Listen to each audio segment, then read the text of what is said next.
Hey, ladies and gentlemen, welcome back to another heartfelt episode of the Real Pack King Show. I am here once again in studio with a very, very honored guest to have sitting in studio. We have a former Canadian Armed Forces officer by the name of Dawn Dussault. Welcome to the show, Dawn. Thank you very much. And Dawn has reached out to me to get some vital information. I guess I would say vital. Would you say vital? I would say it's still very important. It would have been nice if this is information that would have been relayed more during COVID. Right. But I'm glad at this point, just before the trials with Tamara Leach and Chris Babar, that we're getting this information out. 100%. So, Dawn, I got to ask, you come with an exemplary record. Can you give the audience just a little rundown of your background, what you did in the military, Cole's Notes version? I know that I've seen your resume and it is absolutely profound. So let's have it. Who's Dawn Dussault? Thank you. And so where do I look when I'm doing this? Right in there. Perfect. So hello, my name is Dawn Dussault. I was an infantry officer from 2001 until 2016. Mm-hmm. And I was a Patricia. So I was the first female Patricia officer in the history of the regiment. I've deployed overseas, Afghanistan. I've worked so many different jobs when I was including in the Special Forces, where I was a 2IC of a squadron. When I was in university, I went to RMC. And when I was there, I also did an exchange at West Point. I was one of two cadets selected to go in my fourth year. West Point in the United States. Yes. Ooh. Yeah, I did that. And it was very fun. I met a lot of good contacts, met incredible people. And so when I got out, I incorporated, and I still had my top secret government clearance, and I still do. And so I was doing higher level contracts. And so I was picked up right away. And so I was doing stuff with Discovery Channel, but that was more of an info gathering operation type deal. But I was also working with 360 Secure, with someone that had done so much with the UN, and he was a really high up officer in the Special Forces as well, and then someone that was my sergeant major at the Hill as well. He reached out. The Hill is Special Forces, sorry, and so I was doing contract work with them, and so I was the use of force instructor for all of the security guards for the LCBO in the entire province of Ontario, a bunch of other training with them as well. And then I was working with Reticle, with another member or the owner who was. Did you say Reticle? It was called Reticle, and they're still operating. But the person I was working with, Steve Day, incredible person, and he's not working with them right now. But I think he still has connection with the company. Yep. But I was doing authority to carry courses, advanced firearms instruction, advanced driving instruction. Post-military, so for military police, for peace officers, you name it. And then I was also doing standing rapid deployment team courses when I got out for global affairs, like the higher levels, and then DART, and then other higher level. Explain to the audience what DART is. Disaster Assistance Rescue Team, I believe is what they call it. Yeah. And but Global Affairs Canada is mostly who I was working with. So with DART, we had by the end of my course, we had 2 representatives that came in that were higher ranking. And they wanted to see what the course was about because they heard good things. Yep. And this was just before COVID. So then I was getting people within the RCMP and the CBSA that were interested in this course because I was using Connaught Ranges, an entire military base. I had access to a prison where people could go in and do prison scenarios. I had access to the airports. So for airport scenarios, even Queensway Hospital and the Civic. So like major hospitals, like for a lot of these scenarios that I was teaching. And the facilitators that I was using were former Special Forces or covert law enforcement or murder investigators, et cetera, you name it, like different backgrounds and role players too, multiple different. But anyways, I was teaching them or coordinating to respond to natural and man-made disasters internationally. Yeah. And so people that worked within consulates, et cetera. And if there was a natural and man-made event, to be the first on the ground to respond and establish contacts and links and coordination before other elements arrived. Okay. And that was really fun. And so I had my hands in a lot of different pies. And I also did executive protection for the Bank of Canada governor and SDG, Justin Trudeau, even in 2022. Not a fan, but again, he deserves to have security, you know what I mean? And the head of the Toronto Raptors. And so again, so many different things. COVID hit. I started getting rumblings within my community from people that were working, even with Helen Gruss, that this was a possible leak. Not that it was intentional or not, none of that stuff. There was no conspiracy theories, but it was a possible leak. And then I found out about Li Wenliang out of China, who was discussing this being like a lot of misinformation and psyops and propaganda coming out of China, but in the West as well. We were getting it. And so that was January, February of 2020 timeframe. So even before the pandemic was declared, like I was already kind of thinking that there was going to be something that was going to happen at a large scale, even though I didn't think it necessarily warranted it. But I was kind of just at the beginning, just like one day at a time, just kind of seeing like how things would unfold. But then after 2 weeks, I'm like, this is nuts. Like what we are doing is absolutely not the way ahead. What we were doing, you're talking what the government was doing? What the government was doing, yeah, okay. with the lockdowns and the mandates at first. Yep. And just like not allowing people to have access to be outside or to go to the gym or to go to restaurants or to travel.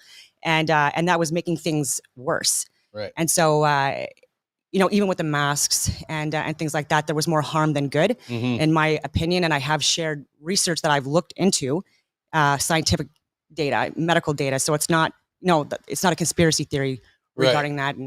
And just for the audience, I'm going to attach a hyperlink into this podcast so that you guys can see the evidence that Dawn has brought to the studio for me to look at. And a lot of this coincides with exactly what I had done in the Dina Hinshaw trial by trying to prove that the isolation of the SARS-CoV-2 virus never happened. You can't isolate a virus. And when we did that, I took a lot of flack. Now, Dawn, you said you started going even deeper in with the military, in with the government, and in with all of these branches. You took some flack. I did. And explain to me what happened. See, this is I don't even know where to begin because it was like I have stopped at like a little bit. I have still done videos on COVID and things like that because it's important. But so 2020, I was communicating with people that were working in so many different positions, whether it be military or law enforcement or fire. So at the very beginning, I would say, probably the March timeframe, like more at the end of the month, there were people that I was in communication with. We were having these Zoom sessions, and it was every single night at 8 p.m. And so people like Gasparato, Chris Mandigma, these are big names in the security industry. Okay. We were doing these daily cohorts or update briefs, whatever you want to call it. And there was just information that was coming out regarding intubation and regarding laying people on their backs, devices, putting them on their chests, and then over embellishing the numbers that we were discussing. They were also discussing how to operate and function within a pandemic when people are locked down and stuff like that. Would that have anything to do with Project Laserbeam? No. Okay. No. Okay. It sounds familiar. Well, that was the Canadian military's response to the COVID pandemic and how the Canadian military was handling it. I'm not familiar with that one. Are you familiar with the CDS directive called Operation Vector? Yep, Vector 2, yes. That's right. And so even though the references that they're citing in these CAN4 gens that were created and signed in 2021, they're not really actually, I'm saying they're not really, I'm trying to be polite here, but there was no actual like medical, scientific, or government data that could have justified the extreme measures for the CAN4 gens that they were enforcing. And then Wayne Eyre, who was the chief of defense staff who signed that off, it was extreme, and there were people before him, chiefs of defense staff, which is the highest ranking military member you can have in the Canadian Armed Forces. People like John Vance, who I'd worked with before. I believe he was Task Force 108 when I was overseas, but we different operation, but we still had contact within some areas of the operation before he left. It was different cycles or rotations. Okay. Great guy. He was a strategician or strategic genius, and a lot of people had a lot of respect for him. And so he, because of advice from his legal team. Again, I don't know this for a fact because I haven't communicated with him in person in a few years, but this is from credible people that I know within his community that were saying that he absolutely did not want to have it as extreme. He did not want to impose it where it would be mandatory for everyone to get vaccinated, et cetera. And then all of a sudden in 2021, there's a sex scandal that comes out. Multiple different high-ranking officers, and a lot of these were debunked and way over embellished. So people were forced to resign, but these were the people that were actually not wanting this to be so restrictive, which was really frustrating. Wait. So these people who didn't want to enforce these restrictions had scandals within the military. Yeah, how interesting is that? To debunk their credibility? Absolutely. Jeez Louise. It was so infuriating because I'm like, this is our only shot, right? Because they were saying, especially with the military, it sets precedents, and they even said it in the CAN4, it's setting precedents for other government organizations afterwards, right? And so you set the standards, very strict, everyone else follows suit and basically copies and pastes and does their own template and whatever and signs off on it. But I often wonder, like, if he would have not gotten kicked out, would it have been extreme? Because I know people personally I'm rambling on. I'm so sorry. No, that's fine. But that were still serving. Yeah. And they did not want to get vaccinated. So one person in particular, there was tons. There were a lot. Yes. But people that I know personally that I went to RMC with, I can't say too much information, but she had over 20 years in as an Army officer. We went in together over 20 years, and she got kicked out, removed while pregnant because she didn't want to take the shot, not because she was a conspiracy theorist or any of that stuff, but because she didn't want to risk her first baby to get possibly like a miscarry or a stillborn or spontaneous abortion, because in our network also people like Helen Gruss were investigating a possible link between children dying under the age of 5 without any previous health conditions. Right. And she was slandered too, which was absolutely repulsive because she was literally doing her job. She's a hero. And so we were communicating with each other. I knew her phones were tapped because another friend that we worked with. Who would be tapping their phones? It was the government. The government. The government was wiretapping Helen Gruss. Canadian Armed Forces members' phones. So it was Ottawa Police Services were that's right. And this is all on Google. You can literally search this. Like Helen Gruss, she was wiretapped. And not just her, so her friends and her family as well. And this was not authorized. And it was absolutely disgusting. It was not authorized. I mean, they were doing it anyways, but I'm saying there was no justification for it. We seem to hear a lot about this not authorized campaign on investigating our citizens, let alone our Canadian Armed Forces members. Yeah. This is... Yeah. So is this a lawless government that's working outside of, their legal manner? Like, how come military members aren't asking these big questions to the government when they are the protectors? They are the men and women that protect the citizens, and they're not like, I'm having a hard time. No, I'm having a hard time too, because for me, I swore an oath. And in the community that I was working with, like my resume, okay, it's great, but I know people that have better Your resumes. resume is absolutely phenomenal. Like, you have high class government security clearance that you can bust and peel back the veil on all of this stuff. So, sorry. No, like, this is, I'm so happy to have you here because it validates everything that we as Canadians had been finding out on our own. But then a lot of us, such as myself, doing the legwork and the research into this stuff.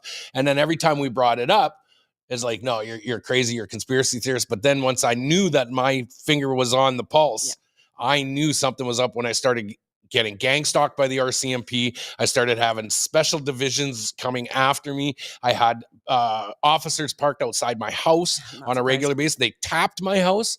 We'll get into more about this, but I'll let you keep continuing on with that. But this is something that is needed to come forward. And that's why the seriousness, ladies and gentlemen, for this podcast, for me, is to get this information out to you, because we know that the government that we've been under for the last 10 years have been acting lawlessly against the citizens of Canada. Now you're getting it from our Canadian Armed Forces. So yeah, it's I had sent, and it wasn't even just the Canadian Armed Forces. I can tell you that there were people, it wasn't a lot, unfortunately, of people in government and that were suspended, they were charged, they were kicked out, or they were bullied and harassed and called conspiracy theorists and given different jobs to do, and so many lives impacted of people that were trying to speak out.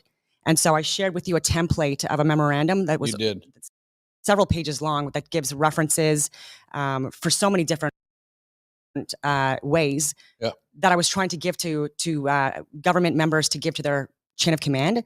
And so memorandums, as you know, this is official military correspondence. Absolutely. It is absolutely supposed to be minuted it. And I had it where it would be under the direction of Wayne Eyre, the chief of defense staff, to go as high as it could possibly go up, because I wanted it to reach him, because I was emailing him and obviously he wasn't responding. No one did. And plausible deniability, right? And so I had emailed every member of cabinet and so many people within the House of Commons during the 2020, 2021, 2022, because I was just like, I can't believe this is happening. And this is impacting so many people.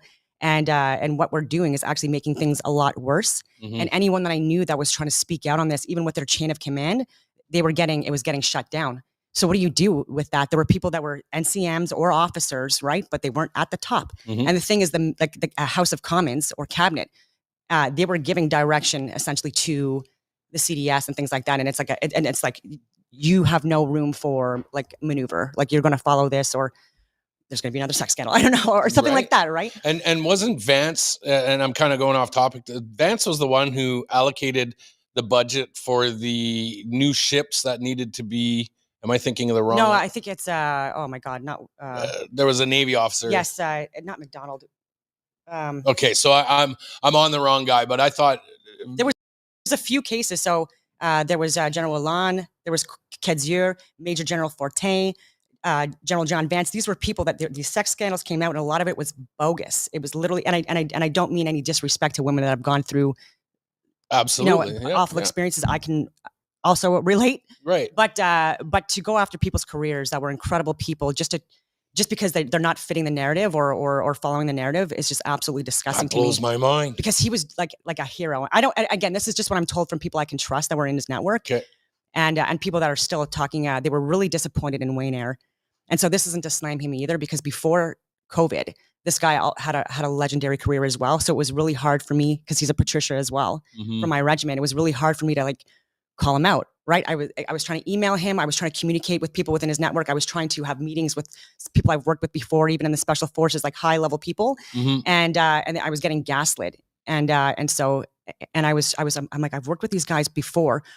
It was good to go, and I did good work. It's not like I didn't. And so I didn't understand why. Exemplary track record. And so it wasn't even ego. I just didn't understand why they wouldn't just even consider looking at the information.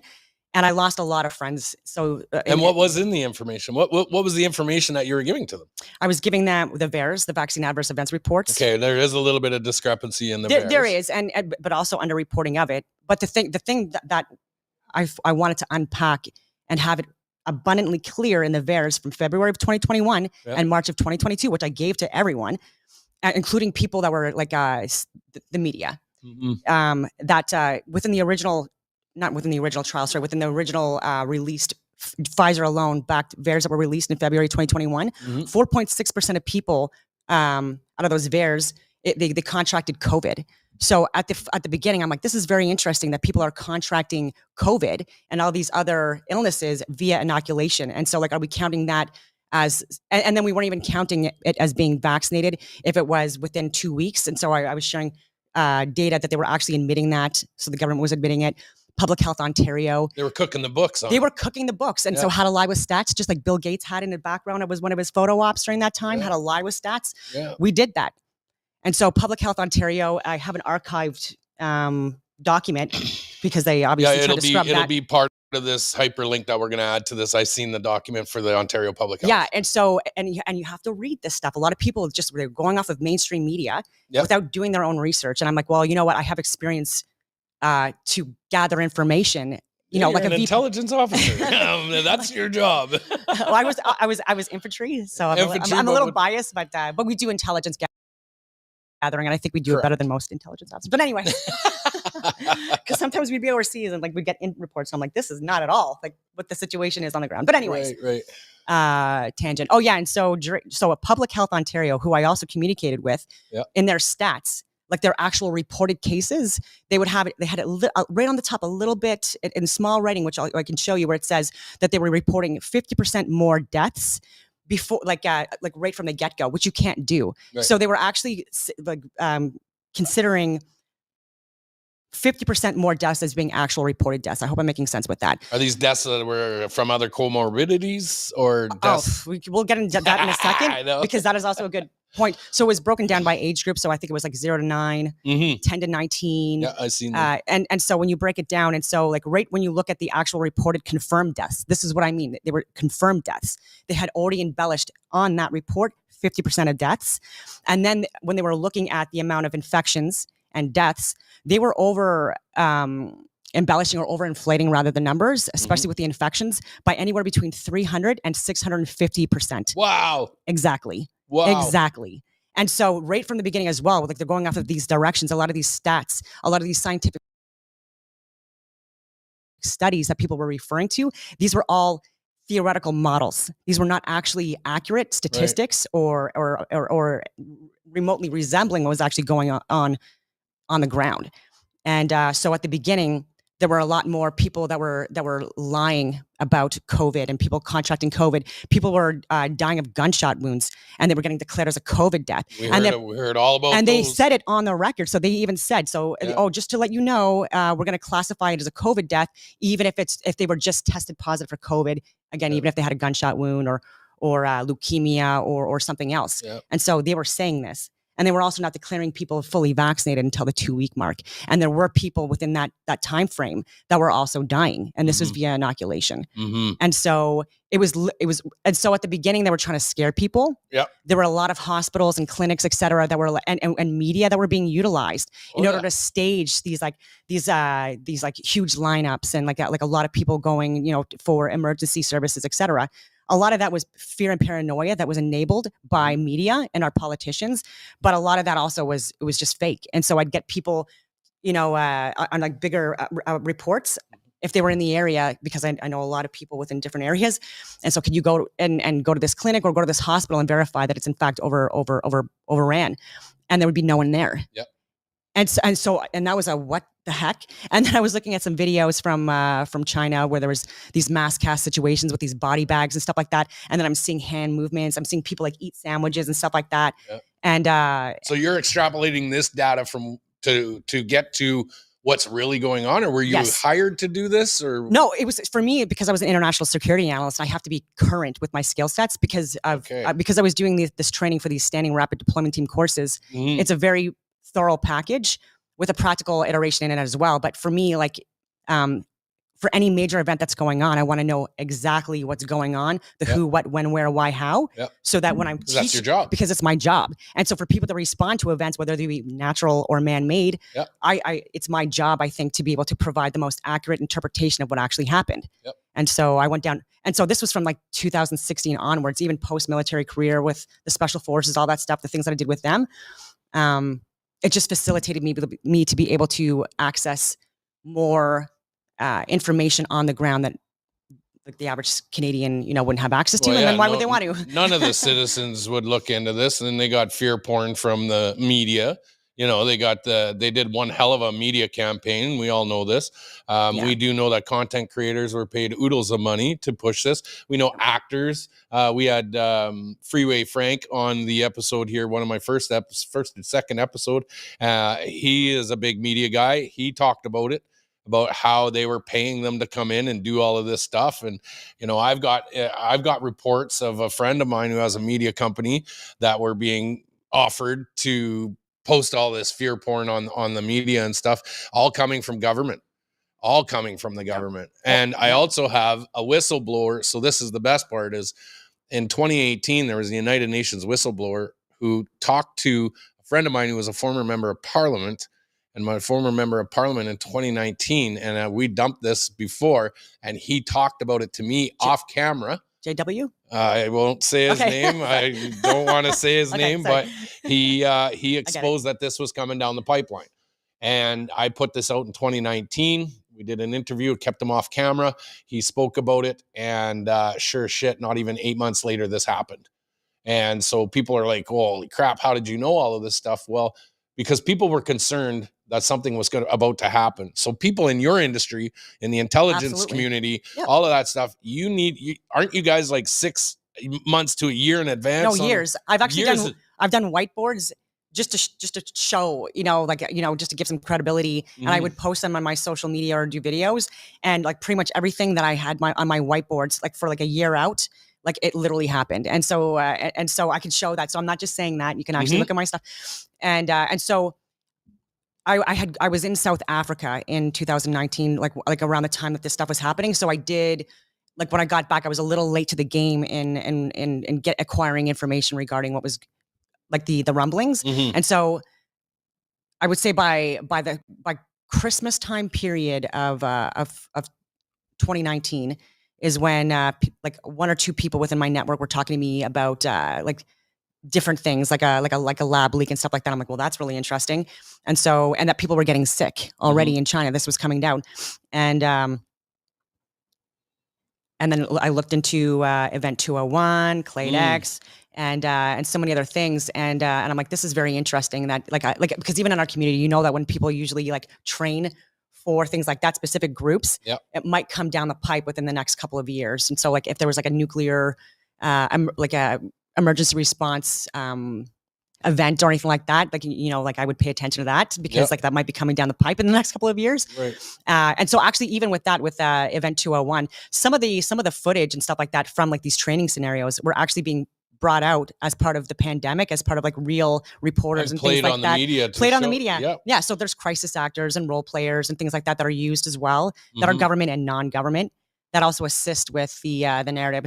And so early on, I'm going to back up. Yep. So I was on a mass tort for the mefloquine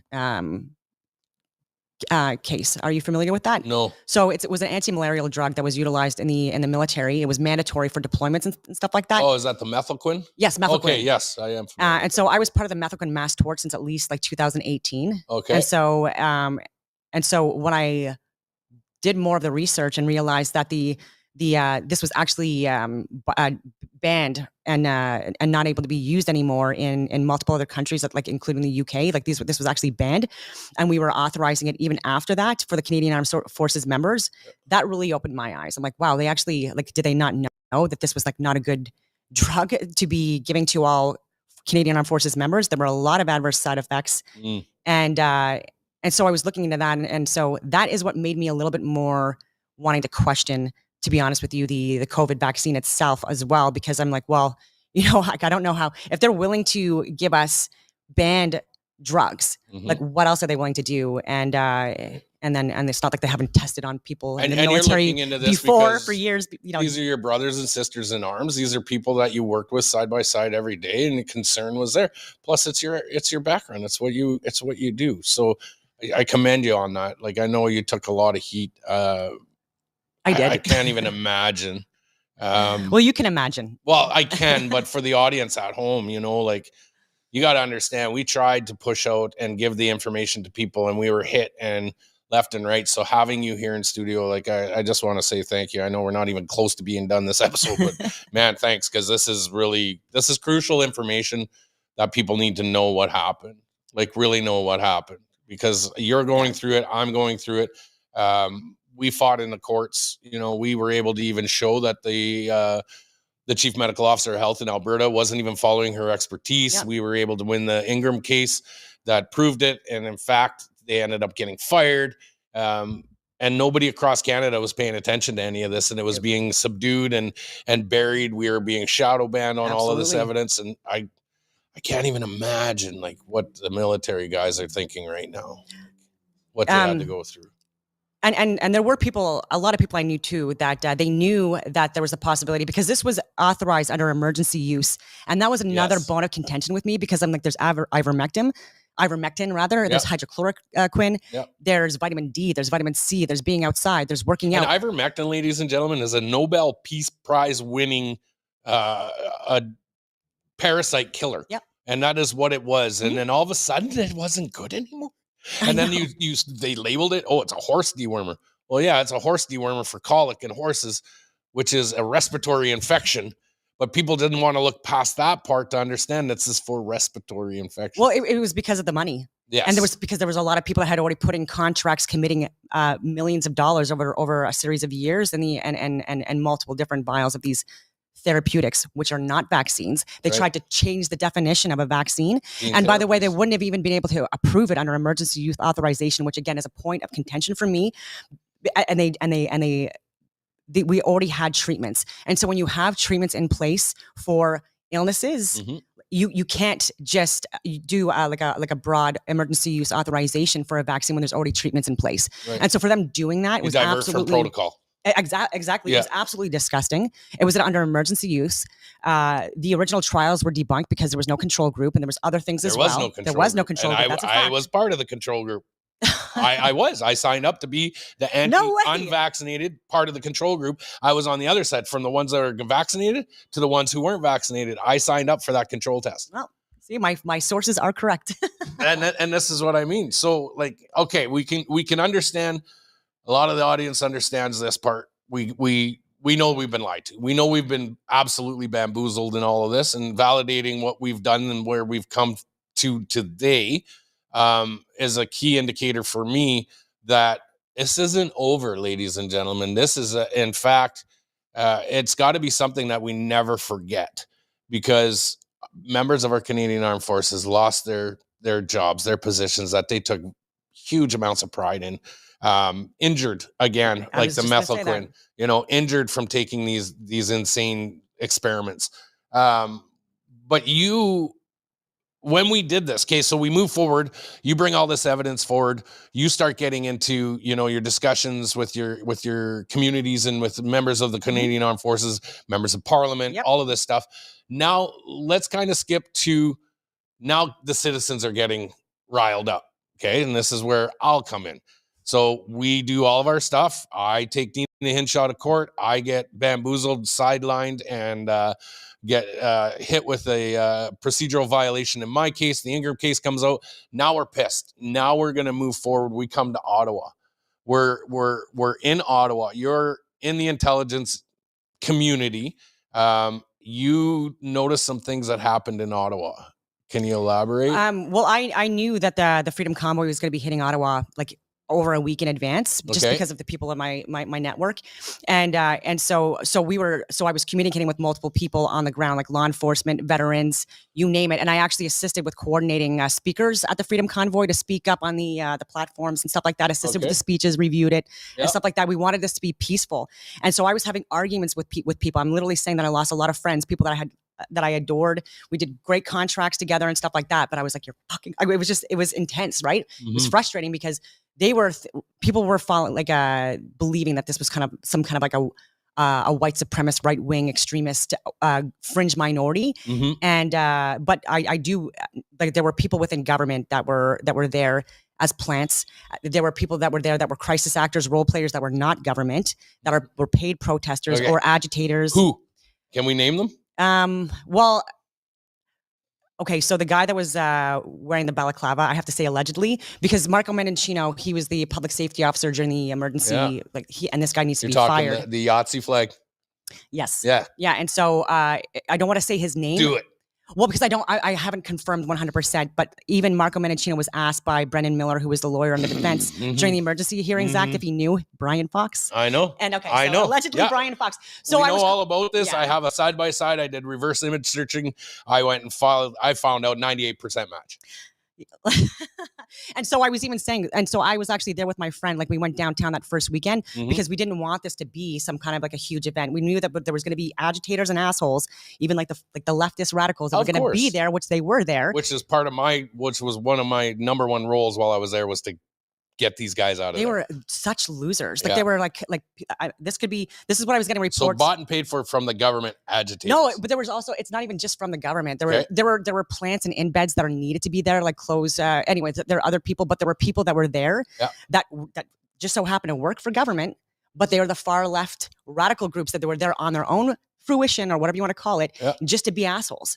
And then people that are protesters. So you had people coming in from the US that are part of like the BLM, Antifa, like those groups. These are like, a lot of these people are professional and they're hired. And they're part of companies, and their names are on their companies, and it shows where they get their funding from. And then you can confirm that they're going to multiple different protests and escalating things. And so there were people like that in like at the Freedom Convoy as well. And then media was lying about the homeless people in the area, saying that there were people that were targeting them. 100%. I know that for a fact. And well, you know what? It just so happens too that I had been a volunteer with the Ottawa Mission for years, and so I was a facilitator for Discovery University and things like that, even during this period.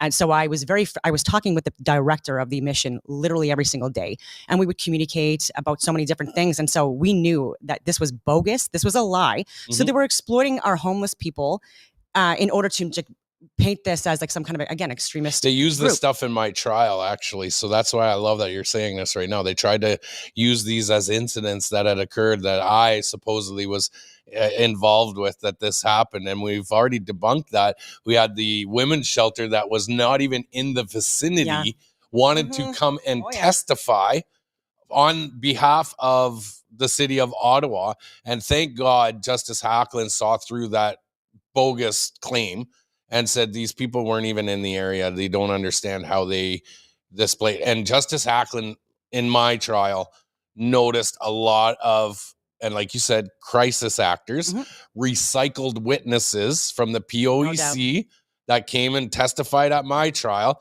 And I can remember one point in my trial where the lady came up and spoke and gave her testimony, and Hacklin looked at me and rolled his eyes. He knew. Yeah. He knew. The judge knew what was going on. I love that you're confirming this stuff because, and I like, yeah, it's good. And well, because even during the like the January 6th riot, I called that out immediately. Do you know that I actually? So we're good. And you can look at my stories on my social media. Off topic here, but January 6th, I covered that for 48 hours, and I was streaming off of Antifa web pages the videos from them. And I exposed it, gave their names where we're doing, me and my team, we were going and looking these people up of who they were and pulling up their social medias in real time. I ended up getting banned for 1 year off Google. Me and Donald Trump were the only ones who have ever been banned from using Google. That's for hilarious. 1 year. I have the paper. I didn't bring it, but I have the paper. Okay, I've had multiple YouTube accounts deleted on me. Yep. But and LinkedIn randomly. Wow. And but my Instagram was able to stay, luckily. So at least I have some things on the record to show that from 2020, like at least I was trying to call this stuff out. But it was because for me, like I swore an oath, I was still working with government or around them. Right. And there was people I really cared about that were still serving and they were getting fucked over. Sorry for swearing like no, give her like this is raw. I want it raw. Yeah, sorry. Let's go. And and there was nothing we could do about it. And it was really frustrating because this was a long time. So a lot of people only got kicked out finally in 2022. And people are still going through like the court process and stuff like that. So a lot of people's lives are ruined. Absolutely. And and my contracts, because I refuse to get vaccinated, because I'm like, I'm going to hold the line. Like still to this day, your contracts are... Because they're not forcing these. No. Like I could still do contracts if I want now, but like I have been busy like in the last with other things, so I can still pursue them. But at the time, absolutely not. Like I was considered to be, and I think now more people are open to what I was sharing than they were 2020 to 2022, 2023, because people thought I was a little antichrist. Time. People literally thought I was a baby killer. They thought, like, I'm talking higher ranking people that I was friends with. They literally thought that I was some kind of conspiracy theorist and that I was crazy. And so I'm like, I'm not fucking crazy. And some people, that I was close friends with for so many years. Like I was so disappointed because they had positions where they could have at least tried, they had more influence in certain departments than I did, and they weren't pushing this stuff up. And so like, and so I regret doing this, but I was even calling friends. I'm like, you're a fucking coward. And that was like the last thing I said. You know what I mean? It's been years since I've communicated with these people, but it's hard because it's people I deployed with, or people that we had such strong relationships with. And it was just such a waste. And it was just because I'm not vaccinated, just because I'm sharing this information, just because I'm supporting Helen, like, you should be doing that too. Like, I was just so mad. Right. And don't force this on your subordinates. I won't get too much into it, but I was just it was such an intense period. And like I was getting targeted. So I had my house doxxed. Like I had people circling my block for hours. I have footprints on my back step with who knows what they were trying to do. I had like blacked out vehicles, the dog trails that I would go to, like even 45 minutes away from my house. So people clearly knew my routine. So I had to keep on switching up my routines. And I had cops in 2021 came to my house 2 different nights. I am not a criminal. In fact, like I was still working like contracts, obviously, even during that time and beyond that time, few and far between. Because I was focusing on I was all about like getting these. I was every single day for hours, like emailing, calling so many different people. I was getting hung up on. I was getting laughed at even by news tip lines, and even Marco Menincino, one of my posts to him, like he's like laugh out loud and if anybody doesn't know who Mendocino wanted to bring tanks in on us. Yes. He said, I think just one will do. Him and David Lemeni. Yeah. And so there's so many civilians. And by the way, you have your own government embeds that are there as well. So, and children. So like these jokes are actually not funny. They're not. And this has actually happened in other countries. And so just because of how things were landing in Canada during that time, I honestly thought that something bad was going to happen. So there was even one person that I had even face training together and stuff like that. It just so happens that he was one of the company commanders that was staged outside of Ottawa, ready to go. If needed. And we were talking and I'm like, just so you know. Staged in what aspect? Just like planned and prepped in case they needed to respond. This is very typical. You're not going to see it or hear about it unless they actually planned and prepped to come in and... If the military was needed. So if a CFAD was signed. So if there's anything, there was a legitimate group on standby, ready to come in. They were on standby, and so and then also with the special forces, obviously would be on standby as well. And so I actually communicated with a contact of mine, a source that I had, and wow, like even a week before they came, and I'm like, look, this is not a right wing. I'm like, this is not a right wing conspiracy. Like I did signals notes, so I'd be talking to these people, like, hey, like look every morning, like update brief. But anyways, yeah. And I'm like, people are coming. I'm like, this is not a right wing white supremacist radical group. And like, and I was saying, like, these are people that are coming here. This is going to be peaceful, and it's because people are not listening. And so, anyways, we communicated, and I'm like, can you at least I can't say what his name is, but can you at least let this person know, who was the CEO at the time? And so the message was relayed. And so I know, like, sometimes I feel conflicted, like, should I have let them know or not? Because I knew that things got a little rough by the end of the Freedom Convoy, but I said it's for them because of fog of war, right? What they wanted to have happen, I like the people at the top, like Justin Trudeau types, they wanted to have it where this just fell off the rails that first weekend, and that there would be the Emergency Act declared. He was literally preparing in his friggin' bunker the speech about like white supremacy and all of that stuff, but it didn't work that first friggin' weekend because we were all hands on deck. I know. So, like literally people that were like blockades, like so many different things, like sweeping or shoveling the streets, giving blankets, giving coffee, like all of that stuff. We made it peaceful, and we were saying, like, don't respond to people. There's people that are here that are there to elicit emotional responses in you. Don't follow people to the Parliament building. Don't do this. Don't do, and then record. So if you see people that you think look suspicious or that they're doing things that are weird, just record it. Then you have it on the record. Let people know. I didn't sleep very much that first week. Oh God, neither did I. We were out constantly. Me and George and a couple other guys that were in our team. We would call it out. We seen them. We would follow them in the crowds. Good. So we had a team of people on phone, like quick speed dial, that if they seen anything, I actually, and this was by luck, strategically was able to get a place in Gatineau where I can strategically see the Parliament. I was 5 minutes from one end of the convoy, 8 minutes to the other. In Nice. packed, like I was out the door and gone every time we got a call. I would get back. I would just take a little bit of rest. I'd close my eyes for 10 minutes. My phone would ring. Okay, we got this going on. Boom, out the door, gone. Amazing. We worked really hard to keep that from not happening. And there was many a tense situation. In fact, the SWAT guys came up to me closer to the end. They said, you did a phenomenal job, Pat. Amazing. And I'm like, what do you mean? Sorry, I keep cutting you off. I think they knew.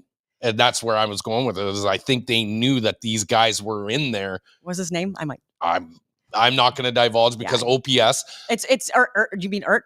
Emergency Response Team. I think they were OPS SWAT team and RCMP SWAT teams. Nice. I did have the RCMP SWAT team that was flown in from out west that stayed at the Coventry Marriott Hotel.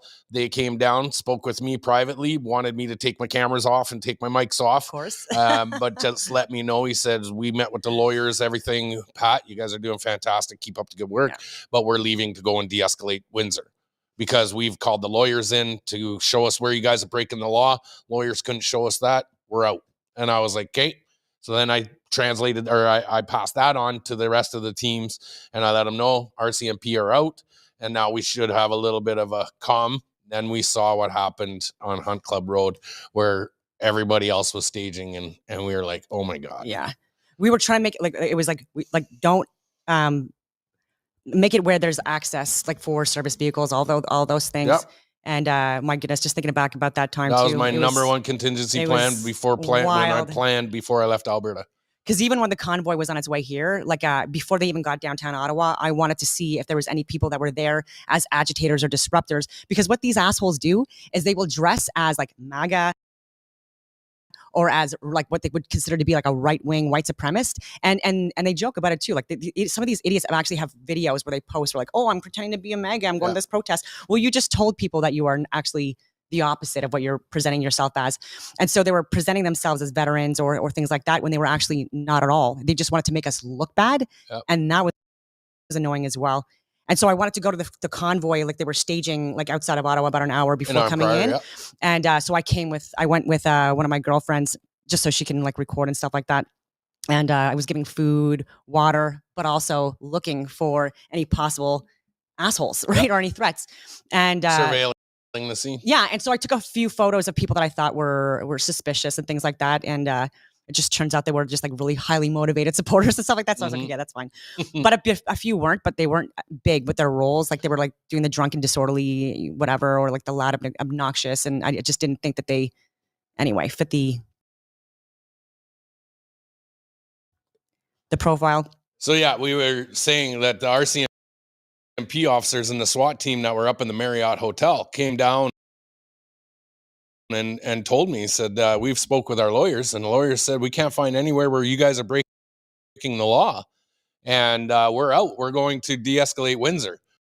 We still to this day don't know who started Windsor. And we still think to this day that was an absolute setup. That no truck drivers were arrested that we know of, that we don't know who the company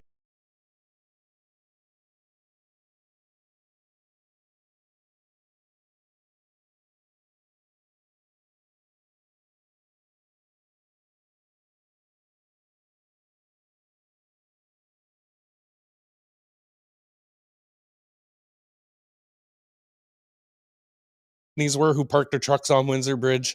Well, at least I don't anyway, but I know a lot of the people in my circle don't know that either. But yeah, I wasn't tracking that. I was looking more at Alberta, Ottawa. Ottawa took up a lot of my time because it was 24/7. And I did have people come to my home as well during that time because they wanted to also go to the Freedom Convoy and support it. Yeah. And so, yeah, it was just so busy. And so like the first weekend especially was really, really important. And when they didn't get what they wanted, I thought it was going to be between 2 or 3 weeks anyways. Like at the most, the Freedom Convoy would be sustainable in Ottawa. And it was just frustrating to me that people had such little tolerance and understanding in Ottawa of just how important this was and how peaceful it was. So when you were talking about the women's shelters, I actually know guys that were in the military that volunteered their time to walk these women like to and from because they were terrified. And this was legitimately propaganda, fear mongering that was induced by mainstream media. And so they should absolutely be held accountable for that. 100%. And for so many other things as well. And so by the final weekend, I knew something was going to happen to make this like end. And so I was telling people on my social media, I had already doxed myself. I was, because I wanted to get this information out. That's more when I started sharing videos. Yeah. And, I was just, I said, if you see anyone with gas masks on, like you just get out of there. Exactly. Yeah. And we said the same thing. When you start seeing the masked crusaders coming in and the guys with gas, they're going to start something. They're going to try and cause something. In fact, I was credited for making sure that didn't happen. And you said something about Alberta though. You were watching Alberta as well. I was tracking some things coming out of there because I had a couple of contacts there. Yep. And so a few months before the Freedom Convoy, a few weeks or a few months, it's been 5 years. So I'm so sorry if I'm a little back on that. Okay. But there was so sometimes the media, like they'll put things out and it'll be like to plant seeds for like what might come as well. Mm-hmm. And so before that, there were people that were posting that there was RCMP uniforms that went missing. And so like that to me was suspicious. Like they're posting this and how did it go missing and why? And so are they going to use that saying like, oh, I was thinking that maybe people can utilize that to make it seem like there would be people using those uniforms, pretending they were RCMP and doing bad things. Right. And so like, I knew that was a possibility or a link. Like the truck full of guns that went missing from Peterborough or missing from somewhere and was on its way to the convoy. That was one of the media propagandas that went in. And then all of a sudden we called it out in real time. And then, we found it. We know. But the Coots one is a big one because I wasn't there obviously, but I'm from Alberta. So a lot of my, fellow Albertans were there in support and standing on the line and, doing what they were doing. But some nefarious shit happened in Coots. Absolutely did. And I want to get into this topic. You talk about honeypots. Yes. What for people at home, what is a honeypot? It's hard to explain. A honeypot can be male or female. Okay. And it's someone that is utilized it's supposed to be in an official capacity where you are gaining access to certain groups in order to get information. Your role as a honeypot is not to radicalize people. It is not to lie under oath or lie to your supervisors. It is to gain access to information information and possibly assist in the de-radicalization. Actually, that was like more my role. I've done the honeypot thing a few times, not to a certain extent that other people have gone to. Okay, so it's kind of vague of what she's saying, but a honeypot is using an attractive person, getting in, kind of side by side, smoozing them, acting like, and we know that these detectives or officers that were used in Coots used their influence, used their beauty, and got in tight and close with these people that are now sitting in jail now for 6 years. Playing the victim, playing the damsel in distress, all of that stuff. Like it's totally exploiting their position. Is that not entrapment? I think it is. That's entrapment. And that's what I mean. Like I've done the honeypot thing. I've trained people to do the honeypot thing. But you've done this honeypot thing on like a larger scale. On a larger scale. Intelligence and like intelligence gathering, United States intelligence gathering, overseas intelligence gathering. Canadian as well. So there was even people within certain groups, subgroups, that were having barnyard meetings and things like that. This is where we go. Where there was plants and embeds. This is where I went. Yeah, and embeds that were there gathering information. But also, like, there was a concern that I knew that they were targeting people that were that had influence. So whether they had been, whether they had a huge social media following, or they had like a really good, incredible career, they had a lot of skills that could be leveraged.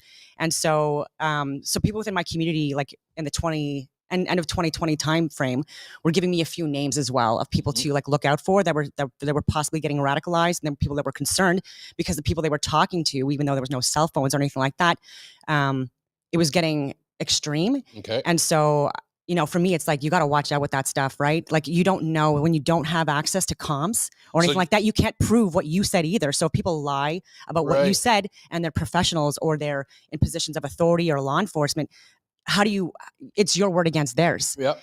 And it was really frustrating when people do that, right? So even with CSIS, they had that field officer that radicalized the Toronto 18. I shouldn't say that, but it's true. And they were young and they were being groomed, and drugs and money and things like that. And it was just a total anyway. And so whenever I've trained people to do honeypot things or anything like that, like, you have to, like, you swore an oath still, and you can't. You're working for the people. Yep. You're not working to screw over the people so that you can push an agenda that like a leftist radical government is trying to impose on people. Yeah. So the barnyard. So I'm going to give a backstory on this, and this is why we just talked. By the way, we're just like So this is why I wanted to bring this up, because we were having these barnyards. We were meeting behind closed doors. We were organizing networks in case they were going to shut us down by grids. How to get supplies to each other: food, water, safety supplies, medical supplies. We were getting ready for the worst because we were looking at this airport, So we had a meeting one day. We all got together. We threw our phones away. We left them in our vehicles. We walked into this meeting. We started discussing certain things.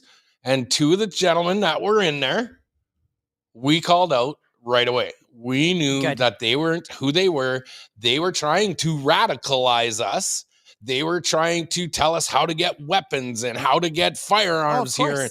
And we'll load you guys with this stuff, and we'll connect you here, and we'll connect you there across a grid. Disgusting. And I called a stop to the meeting. I pulled my 4 guys out that were with me there, and I said, this is a fucking setup right now. Like, this is a setup, guys.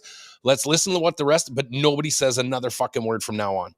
And we didn't. We went in and we asked 2 questions. That was it. We never talked the rest of the time. But we knew that the government, and whether it was the Canadian Armed Forces, whether it was intelligence, we knew CSIS was involved. We knew that GIS was involved. Oh my God. Yes. Yeah. So we GC knew this stuff. And McKinsey, like they were the worst at their jobs. And I was a consultant too. And I'm like, hire me. I'm a one-man show. Sorry for this. And that's okay. And I'm clearly better at the job than these clowns, and you're spending millions of dollars that they don't even have to pay back, 72 million or whatever it is. You have Chris Barber and Tamara Leach, and Tamara Leach that might be going to jail. Yeah. It's such a 2-tiered justice system. They went 10 years for me. It's absolutely I got disgusting. 1 year. I was following your case as well. Like, I was like so frustrated that it ended the way it did. So I want to get, because I've got, the 2 guys that are still sitting in jail for Coots. Like, our hearts go out to them. Well, that was going to happen in Ottawa as well. They were absolutely honeypotted, and they were lied about. Like these people lied under oath, and they were trying to do that in Ottawa as well. And so there was a few people that I can't share their names, but they were really in deep. One officer lied under oath on mine. We caught them. Another officer lied under oath on my trial that she said she had no interaction with me at all. And I had the video, and we paused for a friggin' coffee break. And I showed the video to both the Crown and to my lawyer that this lady just lied on the stand. Oh, we're not going to say anything. We're just going to keep it like, don't worry, it didn't hurt your case. I'm like, are you fucking serious? Well, how about you charge her now? With perjury? Absolutely. Yeah. And so there's still people that need to get fired and need to be kicked out, because there were people, again, that were law enforcement that were targeting people like me and you. We're not criminals. I was sharing information. I was respectful. I was peaceful. I was sharing emails with medical, scientific, and government data. I was having conversations with them. I was giving my resume. I was like fully out there. And it was just being completely dismissed. And it was infuriating, because I'm like, you are actually harming people, and I love my country, and I just saw where it was going. And even in 2019, I had done I was kind of like a military advisor for global affairs, but after 2019, they haven't invited me back, right? because they were talking about what was it at that point, like white supremacy, and they were trying to paint like all military guys as like white supremacists, and I'm like, no. And I'm like, this one incident you're talking about with this guy was allegedly Proud Boys. I'm like, he's reservist and has nothing to do with like the regular army. And then I was like talking about stats and about how like media, like essentially has been embellishing and fear mongering now. And it's been increasing, especially in the last 10, 20 years regarding this narrative. And so just be cautious with that. And there's people that are extreme in every single organization. Absolutely. Actually less so, I would think, in the military and law enforcement, because especially for military, like you're calling us white supremacists and things like that, but we are risking our lives going overseas to like that line. Protect people, because like they're getting oppressed. Like they're like, if you're gay, you're getting stoned to death. If you're a female, you can't go to school, you can't work, you can't drive. Like their areas are in squalor, completely dilapidated, and there's not any infrastructure being built. We were trying to help with that stuff. Right. And Canada's renowned for that. And so how are we racists when we're literally risking our lives for people? Are they white? No, they're not. In a lot of cases, like where we went. And so it's just nonsensical to me. So when things like this and honeypot investigations come out, right? So like, and that's, I want to go in on this because I know guys they're in jail right now because of this bullshit. It's disgusting. Who makes those calls? Who's the government official that makes those calls? Who? It's hard. It's honestly hard, because for me, I'm not familiar with the coup. I've followed it and stuff like that. Like I know that they lied under oath. I know that there's no proof that they were trying to murder RCMP. I know that stuff all got dropped and stuff like that. But that's why it got brought up to begin with. And so these RCMP officers are the ones. Thank you. That did it. And so for me, they should be held accountable, because. And people like Brenda Lucky, she was a DEI woke hire. And I know guys that were way more qualified than her to be the head of the RCMP. And they got overlooked, like way more of a resume. So merit, like instead of I do quotas. Know one officer that was assigned to the Coots, who was actually assigned to me, who actually came at me, targeted me from Red Deer Detachment. And you know who you are, Mr. Hennesich. And I'll drop the fucking name, because he told me, oh, Pat, I was down there, and he shows up at my house because I'm on house arrest and daily checks at 10 p.m. till 6 p.m. showing up at my house and hours where he's not supposed to be there. I got him on video record. Oh, you weren't there, Pat. It was a crazy time. I said, if you were there, now I know why these guys got arrested, because you're the most dirtiest RCMP officer in Red Deer City. Like, this is insane. And we know for a fact that the RCMP is the most dirtiest, corrupt organization, and you don't have to back this up. No, I used to. Yeah, it's horrible what has become of these guys, and I'm even like, I can feel it in my own self right now how irate I am, because these men, where I come from, RCMP, are held at such a high standard. These guys are just beat cops, man. That's all they are. They're not RCMP. They're beat cops. I think they are too, and like really not qualified or trained to do the job anymore. When I was in the special forces, we had these, I don't want to say too much about it, but these special operations planning coordination conferences. I'm just trying to like make sure that I can say things like without saying too much. But we'd have agencies from all over Canada, like the heads go, and we would just do these planning coordination conferences. And those guys were checked out. And so like I even got coins for people that were representing the RCMP and CBSA and CSEC and stuff like that. And but the woke DEI stuff that has been pushed, especially since like 2010, it has really, really crippled our military, and it's gotten a lot worse under Jenny Carignan, who is a DEI hire. She's the chief of defense staff now. And even last year, she created a citation where like number one parameters or requirements for that citation to be worn on your uniform is DEI. And then, isn't that disgusting? That's horrible. And so I shared that last year, didn't make any mainstream media. And I'm like, okay. And then in what I think it was January, or maybe it was early February, but I know at least two people that when they do these coords, like conferences or meetings over certain platforms, like where it's virtual. So there's people that sit in this. And so like there's like it's command teams. And so I know two people that are part of those command teams. I don't want to say too much. They have shared information with me. And so they said that she was asked about the whole DEI woke initiative, if the way Trump's managing things in the U.S., is that something that's going to alter or adjust or make it where she has to adjust how she's running things. And she literally said, DEI is here to stay. She doesn't give a shit about Trump. And so this is the focus, and where the training is going, and where the money is going, and the committees and the panels and the this billions and that. of dollars are being allocated to these programs instead of recruitment, instead of on resources and training. When there was people in the military sleeping in cars, and you're giving millions of dollars for anyways. I don't want to get too much off topic, but honeypots, So they are used, and plants and embeds are used, covert operations are used, and they're in every single subgroup you can possibly think of. They're tracking and monitoring, as they should, respectfully, but they're like not to enable or radicalize or groom people into doing things that they're not supposed to do, or lying about it. And even though they weren't going to do anything bad, lying and saying that they were going to do it. Right. Can you give me an example of a time that you did one?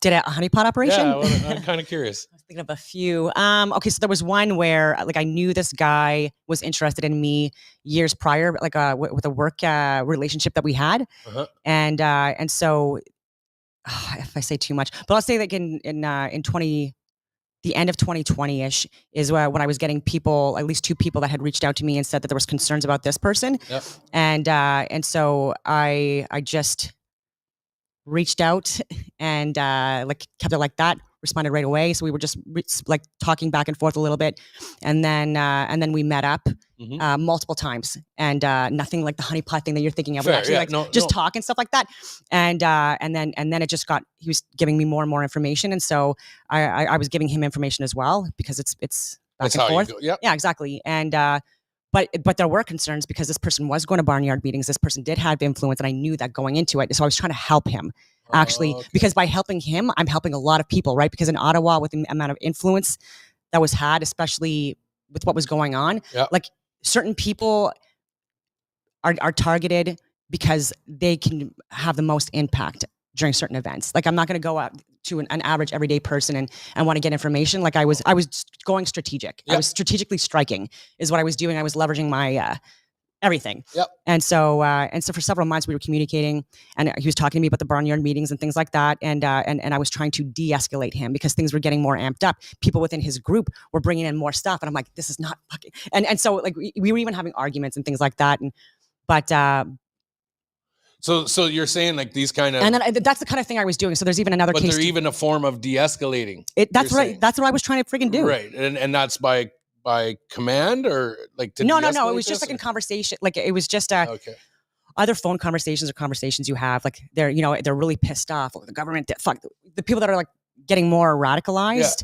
It's trying to talk them out of it. Like, look, like what's the so what? You do this, then what happens? And then what happens? And then more restrictions are imposed on us. More of our freedoms and liberties are taken away. All of these things. So like, just think about it, right? So like nothing that you guys are talking about doing is actually going to help anyone in the short, medium, or long term.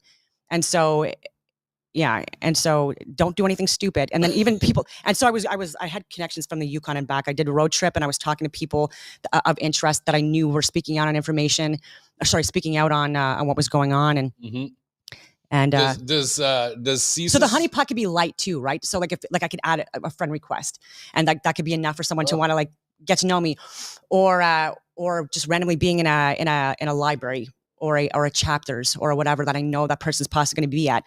Or so there's like certain things you can do where you can pre-plan where you're going to be in advance as well, and just so happens to like it's just like you can make it seem like it's just a random meeting. So I've done that a few times before as well. And sheesh, I don't know, man. I'm starting to think right now, man. I think this has happened to me many times. I get pulled over in the middle of places, and all of a sudden I'm random conversation. And it's fancy meeting you here. Yeah. Like, oh no way, what a coincidence! Wow. Or they know you, and I'm like, I don't know you, but okay. And oh yeah, that's crazy. So this is happening. But I mean, there is risk to it as well, right? Because I'd be going on my own without anyone knowing where I was going, things like that, just because of the risk. Yeah. And then having meetings with people, like going on dog trails or going to parks, just so that it would be public, just because I'm not that dumb. Or private meetings and things like that. But it was just long conversations or arguments or things like that, just trying to get people to just relax a little bit, because like, where things were going, especially during the Freedom Convoy, every day I was like, some hotheads. Well, they even tried to deem me as a hothead. Like I was going in there for violence and all of this stuff. Even people within the Freedom Convoy, like the people that I put in organizational positions were saying that that's why I was there. And I'm like, okay, so for everybody who knows, we'll get away from that topic, but we know who I put everybody in their positions.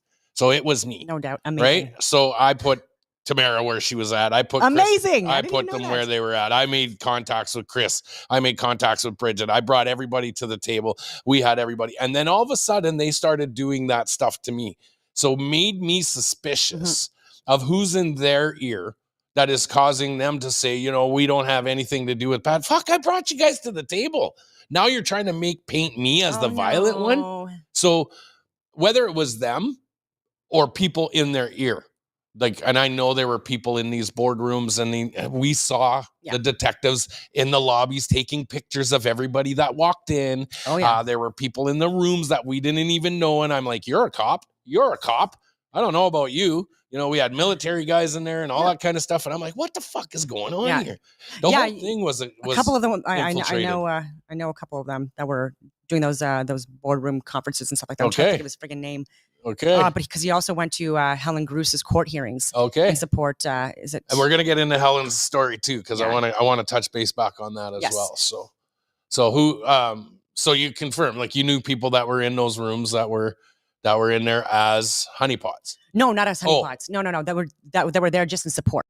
Okay. I was thinking maybe you knew that there were people in there as honeypots, because we know there were some. Like I didn't know the term. I didn't know that's what it is, but it makes total sense because they were rubbing elbows with people that we didn't even know. There was 14 people that I brought to the table. I had friends that were acting as honeypots as well. I'm going to say that now. Really? And so it actually have like certain that they were gorgeous girls to actually like either email or communicate with people to get access. So even like again, the RCMP guys, some of these guys, it's easy. It's so easy. Anyways, because we know where you guys drink downtown. Anyways, when you guys come here. Wow. So a lot of information was given. So that's and it was funny. She's like giving me like everything that they're saying, and I won't say what unit they were part of or organization, but anyway. Sheesh. And I shouldn't say all this, but I am. I love it because I'm trying to warn people in advance too, that people have service that are still serving or veterans, that like you got to watch out for this stuff because it is it's a lot more complicated. And, it's kind of a lot of different moving parts. It makes you nervous of what you can and can't talk about in just the general public, right? You don't know who's freaking following you around, listening to you. You do not. I was gonna say like another thing with like CSIS and GIS and how they were after me. They planted listening devices into my house via a. They used like a telephone company that needed to go look at something. They came in, they put this listening device. It was a Mars device, which is, I looked it up. It is it's a ever long lasting battery that can pull information out of technology, your phones, your computers, all of this stuff. It wasn't wired to anything. It was just sitting there running on a long life battery. And when I called the RCMP to say this was in my house, I showed it to the RCMP officers. They took pictures of it. They gave me a file number. I called the RCMP 4 days later to see where we were at. There was no file number. Doesn't surprise They me. pulled it by me calling. That was their way of getting the device out of the house. And then they dropped the file. So, ladies and gentlemen, be careful who you're talking to. Yeah, and if there's like wands you can actually buy as well if you want to like make sure that there's no surveillance equipment or anything like that in areas that you're working in. Mhm. But sorry, with CSIS, I want to talk about Helen, but with CSIS, that was also incredibly frustrating because we're supposed to trust the government. Like, Yes. I know it's funny to say, but like legitimately, we should be able to trust our government to varying degrees. And CSIS, they were putting their reports in like as the Freedom Convoy was progressing, in order to paint a picture that wasn't even there. And so they were trying to say that Diagolon with Jeremy McKenzie, that this was a right-wing extremist group.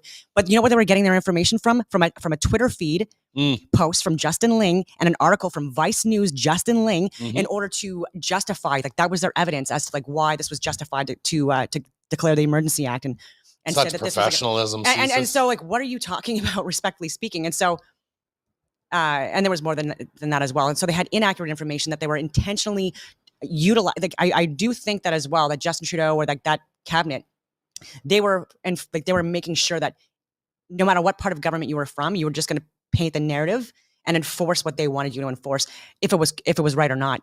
And there was a lot of money in it, and a lot of shares and stocks in these companies that were utilized by people in cabinet or in the House of Commons. And I think this was a grift. I think they're grifters. I think they're not at all qualified to do your friggin' jobs. I think you guys should resign, especially the people that have been there for over a decade. Absolutely disgusting. And it's these clowns in cabinet, especially, that are the ones that are causing the most damage within Canada. So they want to talk about the protesters and things like that when these people are literally the steering committees and they don't even know what they're doing with Agenda 2030. What they're actually pushing is actually going to be societal collapse. So you're literally just aiding and enabling our, us being a third world country 100%. when we could be the best country. Exactly. So easily too. Exactly. And what, for a paycheck?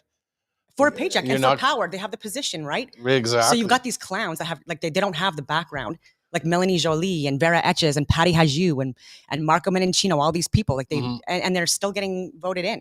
So when or elected. Actually, and that's the thing too. I won't get into government. Can we get the light in her eyes there a little bit? Sorry, guys. We're filming in the dusk part of the day, and it looks like there's a little bit of sun coming in. He'll get her figured out. My biggest thing though is so you got CSIS, you got GIS, you got the RCMP, you've got these tactical squads, you got these intelligence communities. Do you think they're still investigating me? Just by your own. Still on a list. Still on a list? Yeah, I think you would probably still be like on some kind of a. There we go. Got it. On a perfect. Yeah. You might still be. I'm assuming that you'd still be monitored. Okay. And monitored for radicalism. Is that just entertainment? Maybe entertainment, because it is entertaining to think that you're going to waste dollars on a guy with one leg who's just got a big mouth and can rally the troops because people are pissed off. And I can tell you that CSIS, if you are watching and listening and monitoring me, you might want to take a second look at what you're doing, because we are only trying to protect citizens of Canada. Exactly. We are not trying to hinder. We are not trying to overthrow government. We are trying to correct the wrongs and right the wrongs that have been happening here in Canada for so many freaking years. And you know just as well as we know the infiltration within the members of parliament that you're afraid to touch, that you're afraid to come forth because you're tied by red tape. It takes people like yourself, people in the communities, to stand in your convictions. I've been using this term quite a bit latest in recent days, because we need something. Something needs to happen. We've got detectives that know through data that. And I did a report in Williams Lake and 100 Mile House, British Columbia. I flew up there, met with 75 nurses that were experiencing mass aborted fetuses, stillbirths, babies passing within days, weeks, months after this rollout of this experiment. And then we finally get a detective, Helen Gruss, who a lot of my followers know. We've been watching the case with Helen. She's doing her job. She's going with the numbers. She's seeing the statistics. She calls it out, and now she's being absolutely roasted and discredited and defamed, like the military vets that, big higher ranking officers in the military. If you went against the grain, you know Helen personally. I do. Yeah. Give us a little backstory on her. I worked with Helen since around the 2016 timeframe, post military, because I was incorporated, and she was who I was working with for these SRDTs, the Standing Rapid Deployment Team courses, because she was so good at her job and such a professional that we actually leveraged her for higher level training to assist us with this coordination piece.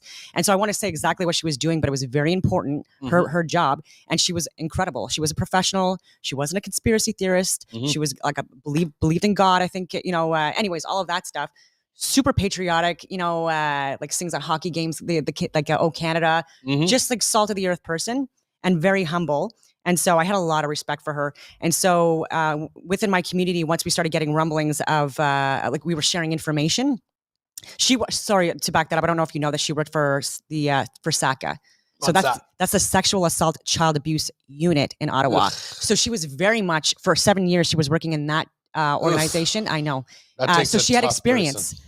So it's not like she was moved to SACA during COVID. She had been there for years prior to COVID. So she already knew established patterns, and so did her supervisor, right? And so when she was investigating many more links or sudden infant deaths to investigate of otherwise healthy babies that ended up dying, and there was they couldn't figure out what it was.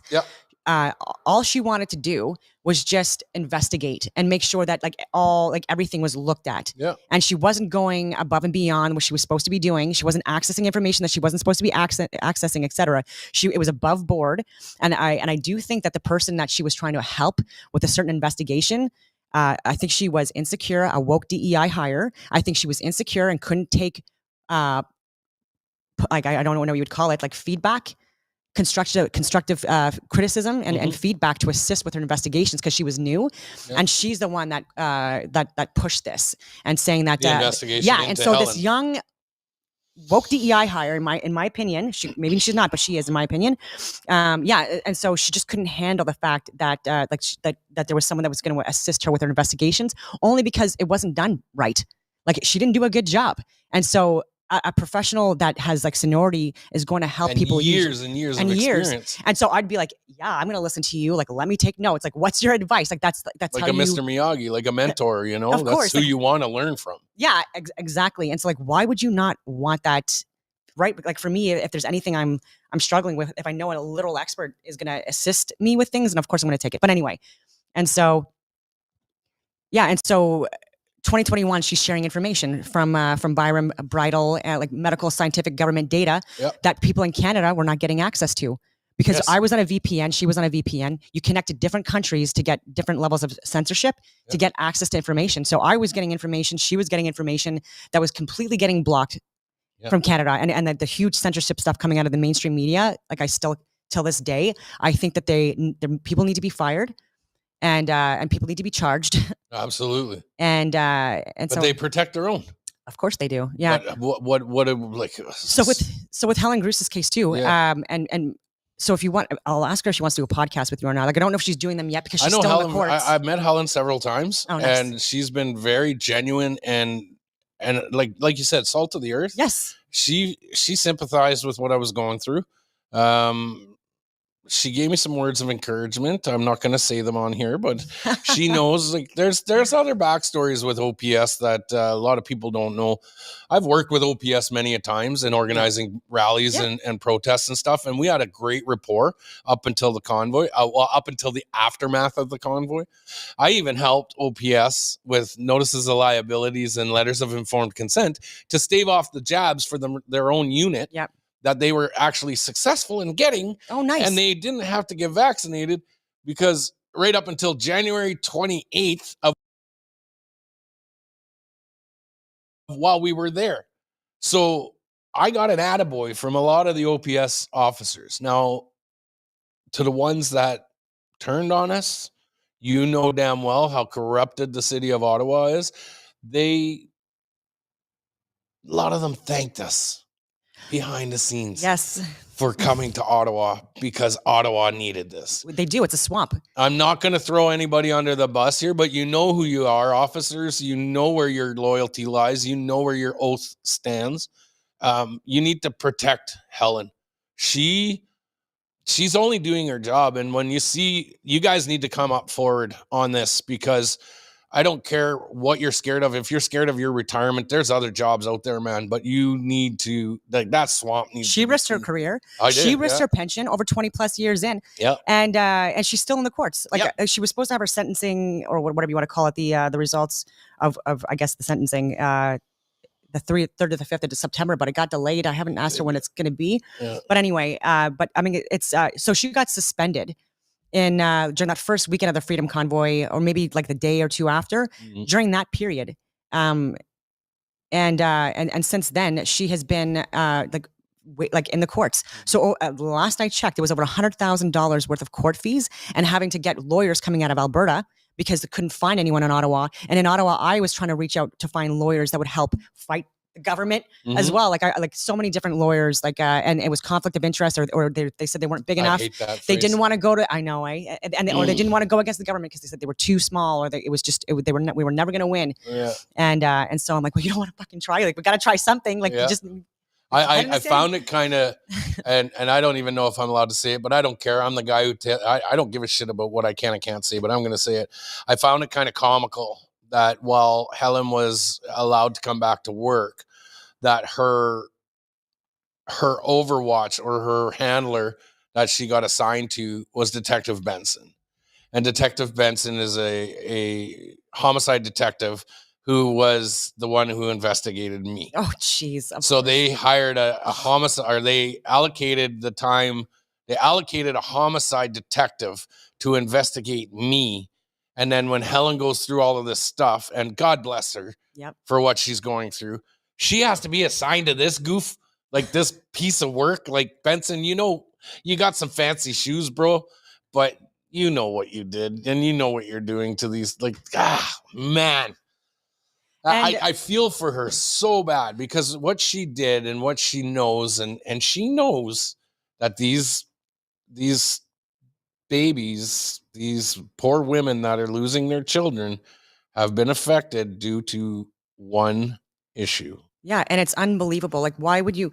This is what I like. I was getting even getting emotional now to think about it, because like we tried so hard not to get this approved or authorized for children, and then it was like, I think it was the end of December or early January of 2021 is when they approved it. Yeah, and we were just like, what is wrong with us? Like, what is wrong with it? And I think that was like the tipping point for people to, like, you know, but overwhelming. And just because someone wants to save lives. And there were people that I knew personally, or that I knew of, just because I was sharing information. So I was getting more people reaching out, telling me their stories. But like, even people that I know personally that like after the first jab, within days, having a miscarriage. And that was someone, like this couple, they were trying to have children for 5 years because they only had one child. I don't want to give too much information, but like, and so they had tried for 5 years, finally got pregnant. She didn't want to get vaccinated at all because she didn't want to risk it. And because she was waiting until that last final month before it was like, oh, you're going to lose your job. She thought maybe things would change, and it didn't. So she, under duress, got the shot, and within days she had a miscarriage. And that's one case of many, right? Like, I have friends that got kicked out while pregnant. And again, there was other people that got kicked out or got inoculated, and then 2 weeks later, like they're showing me a picture in their early 40s, super healthy men, hooked up, just had a friggin' heart attack, never had any health issues. And so I have a friend who has only one child, a daughter, has no possibility of getting grandchildren. She got her shot against my advice, felt pressured, under duress, got the shot, and the things that happened to her, endometriosis, all of that stuff that happened to her, she'll never have kids again. It's absolutely, it's horrible. It's absolutely disgusting. And for Helen to do her job, to look into process of elimination, you must take your list and go through them to eliminate any causes or what. You know, that's your job. It's a checklist. Yeah, it's a checklist. and not one on the checklist caused a bunch of bullshit. Like, that's Ottawa. What are you doing, man? It's honestly people who are pushing a narrative without doing any actual. And the thing is, Kieran Moore He was a Toronto health officer or whatever it was. Okay. Top medical expert in Ottawa, in Toronto. And he released a memorandum in August of 2021 saying that he wasn't seeing any differences between people that were vaccinated or unvaccinated with their symptoms regarding COVID. And so even with that, like people were dying.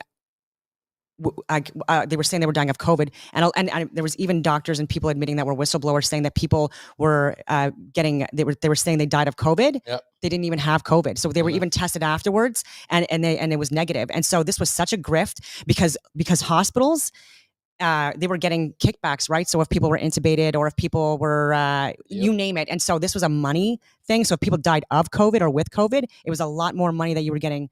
And so. Yeah, well, there were people that were they were getting their funerals for their loved ones paid if they were allowed to put COVID on the autopsy report, on a coroner's report.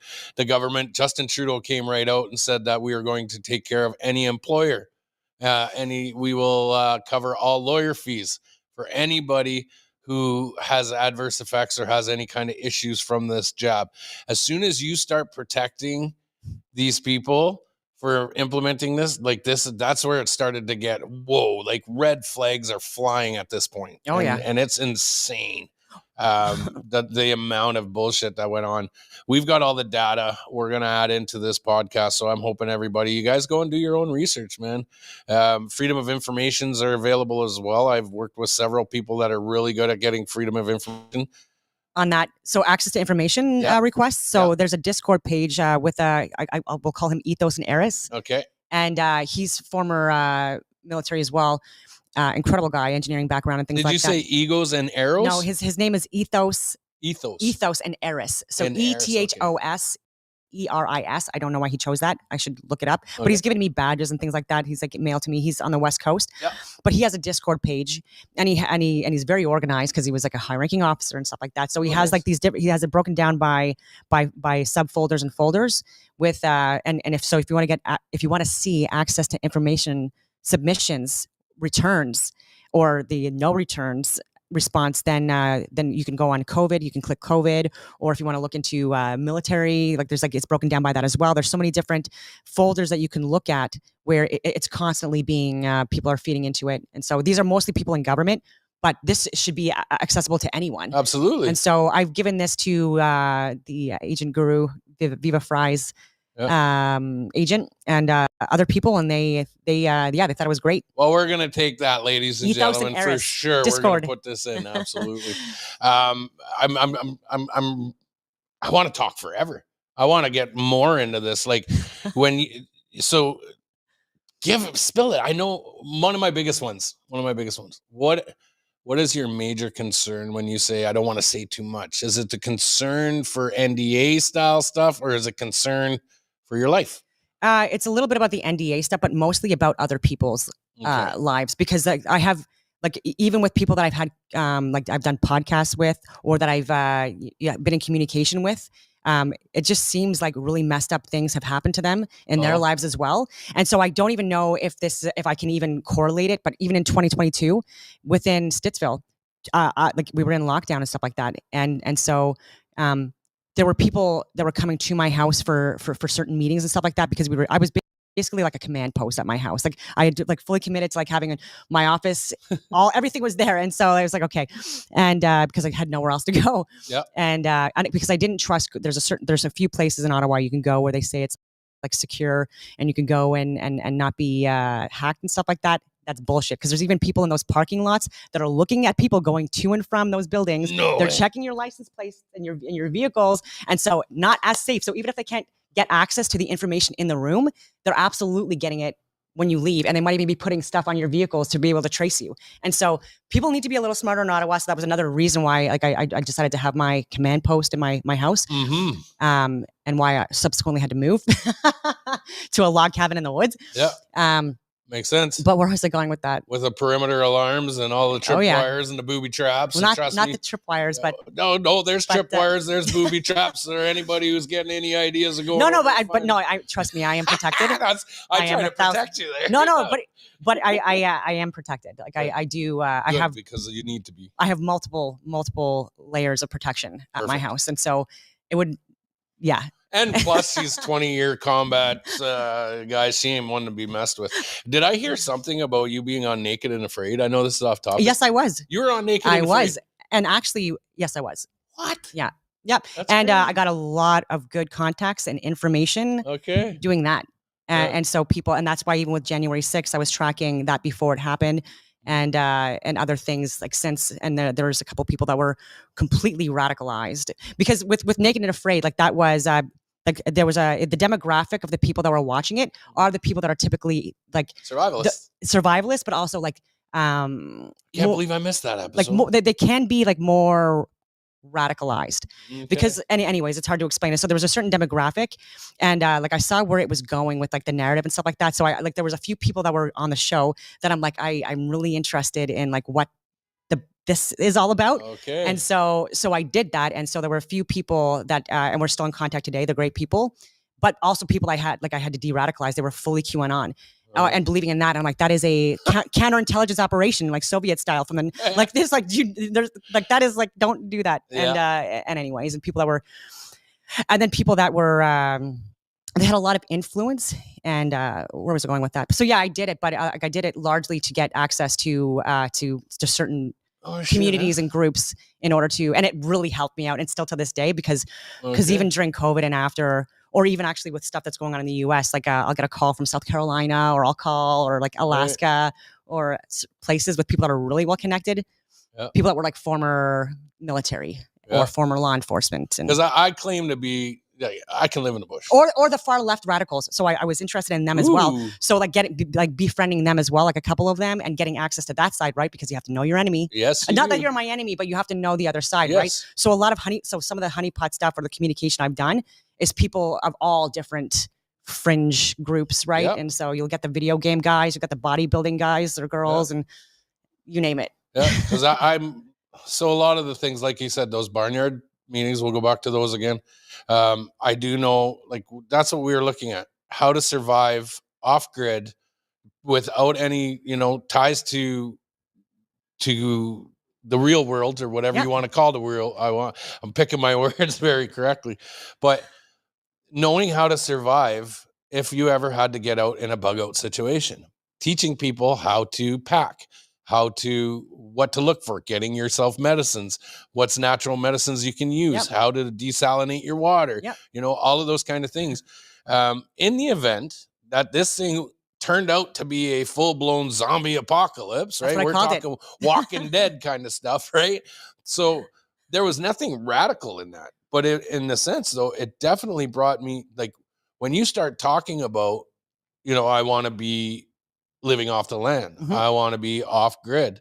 People look at you sideways like you are a radical already. Yeah, absolutely. Because how dare you want to leave the beautiful amenities of fresh running water out of the tap? Well, ladies and gentlemen, sometimes the simple is good, and living off the land and getting back to, hey, you better have enough firewood for the winter, or else you're going to freeze. You better have enough meat in the freezer, or else you're going to die. That's something that's not a bad attribute to have in a big sense. So Naked and Afraid, I really want to get on this. Where were you? Where did this happen? Where did you compete?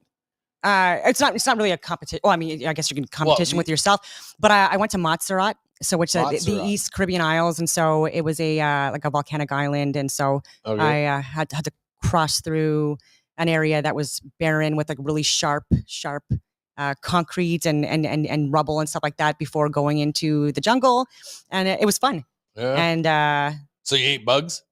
I didn't have to eat bugs. You didn't have to eat bugs? No, I didn't. So there was sea almonds and crawfish and mangoes, and I had you had all this guava. Yeah, I did. And so I did leave, but it's because like I had been on multiple medications in the military. And I had just released out of the military the first time I went on the show.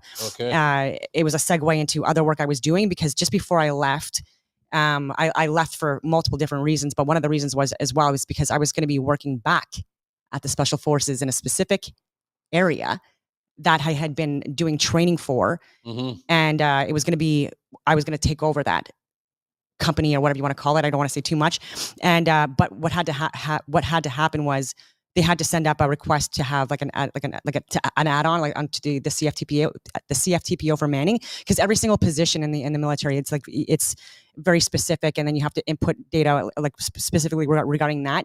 And so if you want to add positions, like that is actually like a big process. Okay. And so, but there's a lot of information they couldn't put into this because it was going to downtown Ottawa, right? And so like whoever's reading it for the approvals for these positions, you can't give them all the information as to like what my position is going to be, right? Yep. And so so they had no idea what they were doing, but they denied this position to be approved. And so I'm like, well, I fucking like all this work for like the last few years to literally take this over, and because these fucking clowns in Ottawa like just denied it, like that's it. And so I'm like, well, I'm going to do that work. Civvy side. Yeah. And then but I still have my top secret security clearance. I was still working with government, and I've never done or anything. Well, I work in the gray for sure. I've worked in the gray, but for anything where I've seen like a crime, like I do report it. And so everything has been above board as well with the work that I've done, even if it's not in an official capacity where I'm like gathering information to assist with things that are coming up. So do you have any information or any possible like, and I'm going to ask this straight up, the foreign infiltration within the members of parliament and the government? Like, do you know any of these details? Because obviously Pierre ain't getting security clearance, right? That whole saying. I know what there's things I really don't agree with regarding Pierre Poilievre, but there are things that I do agree with. And I still can't even believe that people voted for Mark Carney. I mean, I can, but so with the infiltration, I know that there were multiple people within cabinet that had ties to foreign nationals and interference, and there were at least two whistleblowers from the RCMP, and I forget their names now, but they had actually posted a letter. I don't know if I did read the letter. Okay, yeah, and so and they named multiple different people, and so to expose them, and Chrystia Freeland was one of them. Like there was other people as well. I've shared this, and that was the deputy prime minister and shadow finance minister. The fact that people are whistleblowing, and by the way, they're heroes for doing that. I even said that like immediately because I'm like, I know that they're probably getting fucked right now. Yeah. Like, oh my goodness. And so that was heroic. Did they do anything about it? No. Nothing. No, absolutely. And it's because anytime people are trying to look for data from the government, like Justin Trudeau, for example, he doesn't give it to them. Instead of pushing further, saying, okay, this is obstruction of justice or you're tampering with evidence or any of that stuff, they're just like, okay, then. And so they did the same thing with Helen. So Chris Renwick, by the way, who I friggin' know some stuff about you, buddy, that I've never said yet. But like, anyway, Here's the time to say it. No, I won't. But, but like maybe not like the best officer, you know, like he's done. Okay, I'll give you one story where like Renwick. So he was like clearing a room. I know exactly who you are. He was clearing a room. This was when he's still in the military, I think, or maybe he was just new in law enforcement. But I know someone that knows you well, and they still make fun of him, and because he was going to clear a room, going into the door, but he had his friggin' hands and his weapon first going in the door like this. The guy closed the friggin' door, got his gun, and so not only did he put himself at risk, but anyone else that was with him. So he's a liability, and so he's the one that's heading this. And I can't prove this, but I have strong contacts that have told me this, that there was a letter sent from cabinet to Chris Renwick to make it where there's absolutely no link with sudden infant deaths or the vaccine and deaths of children. They wanted that to be not connected at all right from the beginning. And Helen could probably talk more about that as well. And so it was already a wash. And there was so much fuckery going on with these court hearings that Robert Krychek, who I've talked to a few times as well, he was reporting. And so he's done a lot of reporting on just how disgusting this was, these court hearings, and not allowing her to have witnesses up, despite the fact that the prosecution were having family members or like up, you know, and not allowing her to have her note. There was just so much. How is that allowed? How are you allowed to? Because it's not technically a judicial criminal court. Is why they were able to stonewall her. Yeah, it's an internal. So she wasn't even allowed to bring her own witnesses in. But yet the people that are investigating are allowed to bring their cherry pick witnesses in to this is insane. Like Ottawa, Jeez, come on. Yeah, no, it was absolutely disgusting, and it was at the it was at 211 Huntmar, which was literally like where I had to move from, within a kilometer away from my house, like not even, and that's why I was getting fucked with there, because I had actually worked there. I had done some scenarios for the SRDTs I was doing in that building, and so I had been working with cops just like you for many years. And let's say I never worked with cops, just for the people out there. I never worked with cops, but I definitely coordinated rallies to let them know we are going to be here at this time, that time. And that's incredibly helpful. Yeah. And so there, actually, I'll go on to that point. I just want to make that clear. Yeah, sorry. I'm just throwing you under the bus. Yeah. No, fuck that. That's funny. But like the main point, I guess not there's so many points, but is that there were people within the government that were trying so hard and that really took their oath seriously and went above and beyond. And I know this for a fact because I was working with them or around them and stuff like that. And just from the start, like it was just a losing battle. And it was because of Cabinet and because of Justin Trudeau, and what they were pushing had everything to do with the World Economic Forum, the World Health Organization, like push. And the World Health Organization is not a reliable organization to be taking your health advice from. And on that as well, they weren't teaching people how to aspirate needles. So that was removed from the steps on vaccination. Early 2000s, I believe. Dr. John Campbell can give more information on that. He's done videos and he's an actual expert. And so early on as well, his concern was that people were not aspirating needles. And so there's a difference between delivery mechanisms for various different inoculations. And so there's like intramuscular, intracellular, those. And so it was supposed to be an intramuscular. And so you're supposed to aspirate your needles in case the needle hits a vessel. Right. So because you don't want it to be clearing the air out of it. So that to make sure it's not intravenous, right? So to make sure you didn't hit a vessel. So aspirating the needle means that you just draw back. And if you see a little bit of blood and it's not supposed to be intravenous, then you throw it out because it's supposed to be intramuscular. This was not happening. And so because of my old medical training and stuff like that from stuff we did when we were in the military, like they were aspirating needles.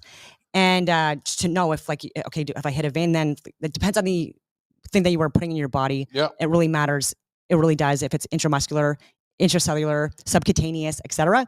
And so Asia was aspirating needles. So I was looking at videos and they were fast. They were plugging, you see their finger go, and they were making sure there was no blood, and they were plunging. No one was doing that in any Western country, like literally no one. This was not even in their training. And so there were a lot of people, and the estimates were, and I'm going to go low on this, but anywhere between like one out of every 4,000, let's say, people that got inoculated, it was likely that, again, these are stats, that they would have got the vaccine would have went in their blood. And so with children, they were smaller. They have a lot of small vessels and then smaller arms and huge needles because it wasn't different size needles. I don't believe for children as for adults. I don't think it was. Yeah.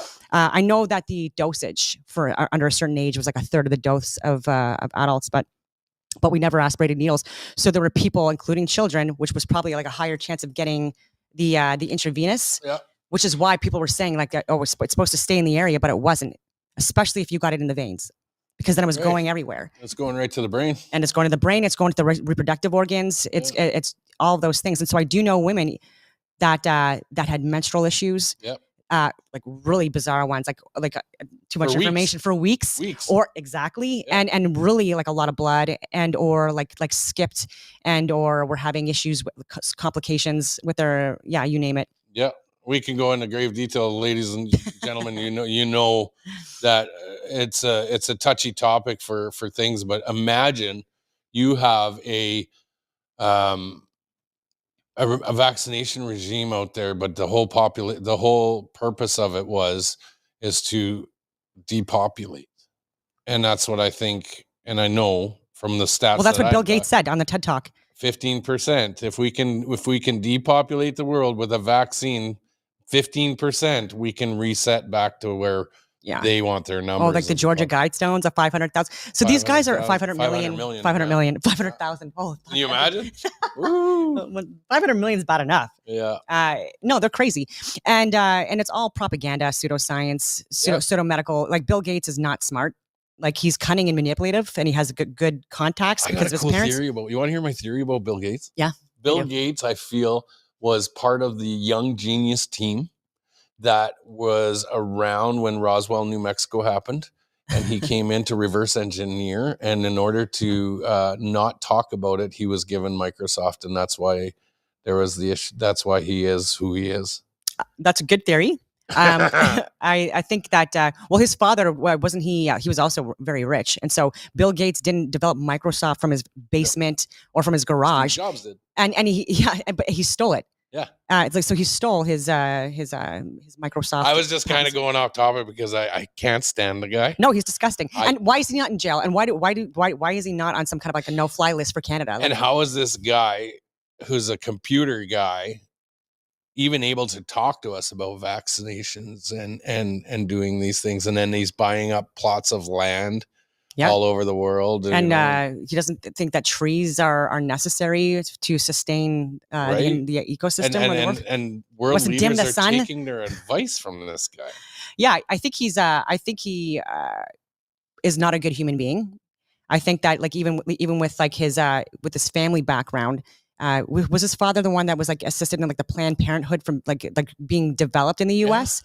Yeah. And so the family, so they were already starting right at a with multiple abortions being promoted all over the Western countries, but especially the U.S. Have you seen the new latest thing that's? But also, sorry, go ahead, but through that network, there's a lot of people at the higher up, like the elite classes, where they are involved in like the human drug trafficking, weapons trafficking at literally the highest levels, and working with government, anyways, like military contractor types. And but he's on the Epstein list or the Black Book, because they're saying, oh, it's not a list, it's a book. I don't care. Like he literally has been involved with that lifestyle for many years. And so what they do once they start getting a bad image, because of the stuff that they're doing, especially like the fact that people are, his ex-wife, has said a couple of things, and probably not a lot, because she's grifting, you know what I mean, as well off of this. So it's not like she's perfect. She's not like publicly exposing things like she could, but probably a risk to her life. But I think that anyways, like there are a lot of evil people that when they have the power, the wealth, and the influence, they become philanthropists, just like Justin Trudeau with a we, like and Bill and Melinda Gates Foundation and the Clinton Foundation and the Open Society George Soros Foundation, and then and so like these are not good people, and they pretend they're philanthropists. Oh, look, I'm giving all of this money and I'm helping all of these charities and these organizations and people across the world, when they're actually not. They're causing a lot more harm, but people are finding out afterwards, and again they're unstoppable because no one's actually holding them accountable yet. So again, peaceful, because it needs to be peaceful. But this guy needs to be like in jail or charged, or like just like not in, like, why are we hiring this guy for anything? Like, right. We got so in the intelligence community and stuff that you've been in, you hear all the time in politics, in left-wing propaganda, in liberal ideologies, this Antifa group. Where would you stand in the intelligence community when it comes to Antifa? Do you know much about them? I do. There are people that are involved in what I would call, they're protesters, protest groups, but there are people within Antifa that are very radical. Very radical. And then they have subgroups within Antifa. So like, I mean, to say Antifa, there's going to be like subgroups and people that are having conversations and things on Discord or video game accounts, or whatever you want to call it, people communicating with each other and getting information and then reaching out privately and having conversations, which I think is a bit of what happened with well, not a bit, but largely what happened with the Charlie Kirk assassination.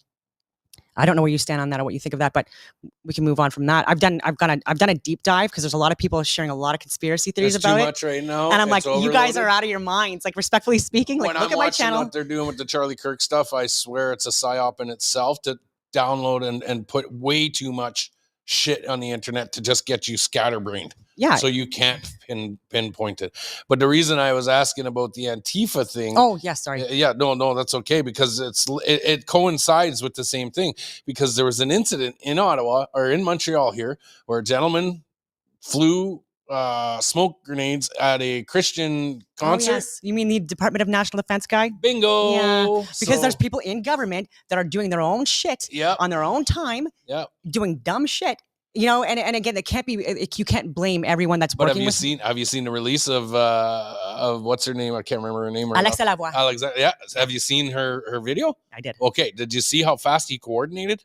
Yes. And got those people there? That's what they do. That's what I'm talking about. And being national defense is that the Can4Gen, app that he used to get those people there at a specific location. Because I know Montreal. We know Montreal. It takes a long time to get around Montreal, and to coordinate what he did with that, I see a military style, calculated, response. What people are doing is they're taking. They're not military, so he was working for the Department of National Defense. He's the people civilian. And so they're like these instigators or these people that are part of these protest groups. There are people that are radical in Montreal, in Ottawa. Oh yeah, there are a lot, especially Montreal. But these are planned. There are people that even foreign people that are paying people to protest and to cause damage and destruction. And sometimes they don't even have to go that far to be specific, because when you get a certain demographic, it's just going to get messed up anyways, right? So like you gingerly used the type of demographic. Yeah, so like plans don't last first contact, right? And so even if you're like so if you put people in like the same area that are radical, and embolden them where they have the support of government, like they untouchable, exactly. And so they're coordinated. Especially so there's with the SPVM here. The somebody's nodding their head in the back. We know. I'm learning all of this being a new transplant here in Montreal. So I'm very tiptoeing through the community without going and stirring up too much, but I'm poking my nose around in some of the things going on here. And the Antifa thing is a big one for me, because I've been targeted by Antifa. I've been attacked by Antifa. I've been doxxed by them. I've had them going after my children. I've had them going after like the stuff that I've dealt with this group. So when I seen what happened with her, and I seen the coordination that came down, as much as I don't stand for rebel, this woman needs protection now. She does. From now on, she is going to need a full detail on her. I've been saying that for a couple of years now. I mean, she's getting her elbowed in the face by like big men in dresses. You are not, anyways. Yeah. And the cops are there. They're doing nothing about it and actually blaming her. She's a reporter. Yeah. And so we're Rebel News. Like there's a few people there that I really don't respect. Right. But there are a couple, that are holding the line for Rebel News. Like if these couple of people weren't there, I'd be like, Rebel brutal. Yeah. And so. And I agree on that 100%. There's, who you are. So I'm not going to put your names out there, but you know who you are. We've discussed and talked about what's going on behind the scenes there. But yeah, Ezra, do your job, protect your reporters. Quit spending the money on what else you're spending it on. Yeah, and quit lying about events, by the way. And why don't you actually report it more accurately instead of with your bias because of who's paying you? It's all about the money. Yep. And oh my goodness. But have you seen in the intelligence community, like the Antifa in Canada? Do you know much about it? Like, do you have any information that we can share with the audience? I mean, what I can say is that there are people that they're just I don't even know how to describe it, because they're involved in, it's not even just Antifa. They're also people that are doing these Antifa protests, that are also doing the Black Lives Matter protests, that are also doing the Free Palestine protests, the LGBTQs, that are also doing the LGBT and the abortion protests, and they're also the ones that are damaging the schools. They're also the ones that are blocked, that are burning churches. Not all, but a lot, and the ones that are praying in front of Christian friggin' churches or on service roads, major highways, because first they're praying, they're doing their calls to prayer by churches, by Christian churches, and again on highways. And then when people try to call them out, what do? They start chanting "Free, free, free Palestine." Well, you guys were just praying, so are you guys actually here a call to prayer, grassroots, or are you actually now going into your next protest, speech or whatever? And there's signs already pre-written, and there's so much coordination that goes on. I was gonna say that, and that's there's so much. It's so big. Do you see how well coordinated these are? And they're almost militaristic. Sorry, I keep on cutting you off. Go ahead. But the Call of Duty and Halo and these games, this is where a lot of these radicals are getting their terminology from. So people are thinking that they're military or law enforcement because they're using certain verbiage. When, well, I'm sorry, because like I know people that have play video games all friggin' day. I don't understand it, but it's okay. No judgment. But like they're communicating with me, and it's almost like I'm talking to like another member of the military, right? And so it's just very interesting to me that like they can pick up verbiage because of hours and hours of video games. So you're an armchair soldier, by the way. You're not a real soldier, and oh my goodness, and it's because like I've also been targeted by them. Like they doxed my house. I'm a single female veteran living on my own, and they doxed my house. They were like following me on my dog trails at my gym. Crazy.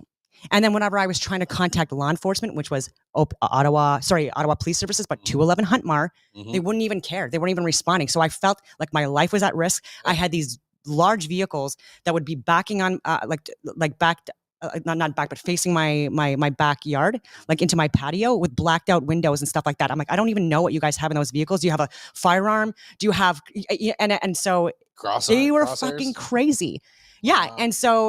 And so I tried to move for over a year, and I was actively getting prevented from moving it was just such a brutal time. And so, but yeah, these protesters are crazy. I know what it's like to be surveilled. I can tell you. It's I was eerie feeling. It's an eerie feeling. It is. Until you play back with them, like bringing them a coffee. That was fun. When we were in Ottawa and we seen the surveillance team surrounding us, I walked up the road and brought them a coffee. I was like, here, you want a coffee? I know you're here. It's cold. Here's a little cup of coffee.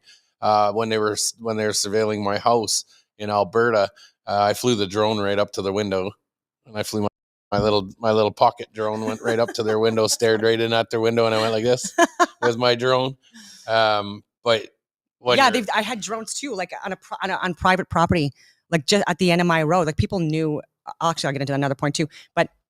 Excuse me, I had permission from the property owner. He had big land, and if your dogs were behaved and you were an asshole, use this area as a dog trail, because the other ones were getting shredded by construction companies, destruction companies that were taking over rural suburbia and making it into basically an extension of Ottawa. Yeah. And then, anyways, where was it going with that?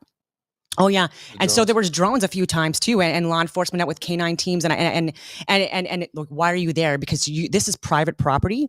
And so it was rare that I ever saw anyone else on that private trail for a couple of years going to it. And so it was just really weird to me that once I started like posting things and communicating with people that I knew from Huntmar or other areas, that like things were happening to me, even involving law enforcement, where like I knew that they were trying to, I don't know, just like intimidate me, like make it where they it was known that they were watching me. Like I already know, like. Yeah.